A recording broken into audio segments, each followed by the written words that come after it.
بسم اللہ الرحمن الرحیم۔ دو صحابی رسول صلی اللہ علیہ وآلہ وسلم۔ رات کی تنہائی میں بیٹھ کر دو نوجوان آپس میں باتیں کر رہے تھے۔ ایک ساتھی نے دوسرے سے کہا، طلوع سحر میں چند ہی گھڑیوں کا فاصلہ رہ گیا ہے، آؤ کل پیش آنے والے غزوہ احد کے لیے اپنے رب کے حضور دعا کریں۔ ایک شخص دعا کرے اور دوسرا آمین کہے کہ یہ قبول ہونے کے زیادہ قریب ہے۔ دونوں صحابی رسول تھے۔ ایک کا نام حضرت سعد بن ابی وقاص جبکہ دوسرے کا نام حضرت عبداللہ بن جہش تھا۔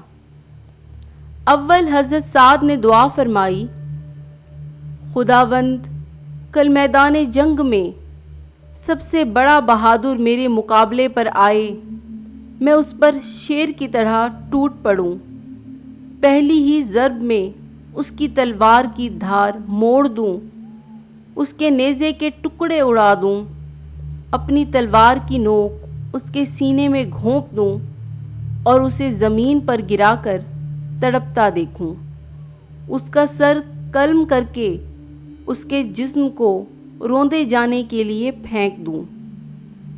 حضرت عبداللہ نے آمین کہی۔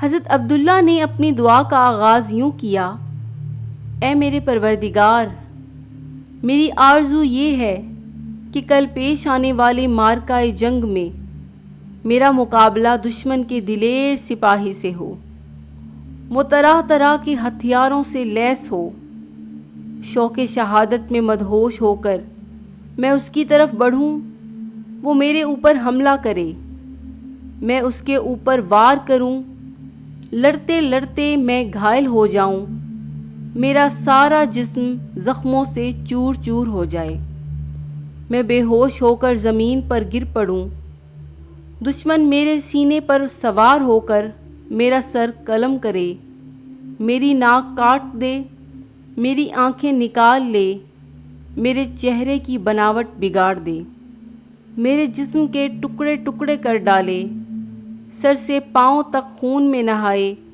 ایک مسکین بندے کو اس حال میں دیکھ کر تو دریافت کرے، یہ تو نے اپنا کیا حال بنا رکھا ہے؟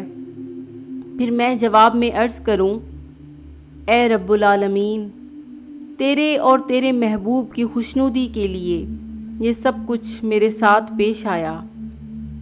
حضرت سعد نے آمین کہی۔ واقعات کی راوی بیان کرتے ہیں کہ دونوں صحابہ کرام کی یہ دعائیں بارگاہ ایزدی میں قبول ہو گئیں۔ دوسرے دن میدان جنگ میں دونوں کے ساتھ وہی حالات پیش آئے جس کے لیے انہوں نے دعا کی تھی۔ حضرت سعد فرماتے ہیں، حضرت عبداللہ کی دعا میری دعا سے بہتر تھی۔ میں نے جنگ کے دوران دیکھا کہ وہ دشمن سے نبرد آزما ہیں اور ان کی تلوار ٹوٹ گئی تھی۔ حضور صلی اللہ علیہ وآلہ وسلم نے انہیں ایک ٹہنی عطا فرمائی جو ان کے ہاتھ میں جا کر تلوار بن گئی۔ شام کو دیکھا کہ ان کے کان اور ناک ایک دھاگے میں پروئے ہوئے ہیں۔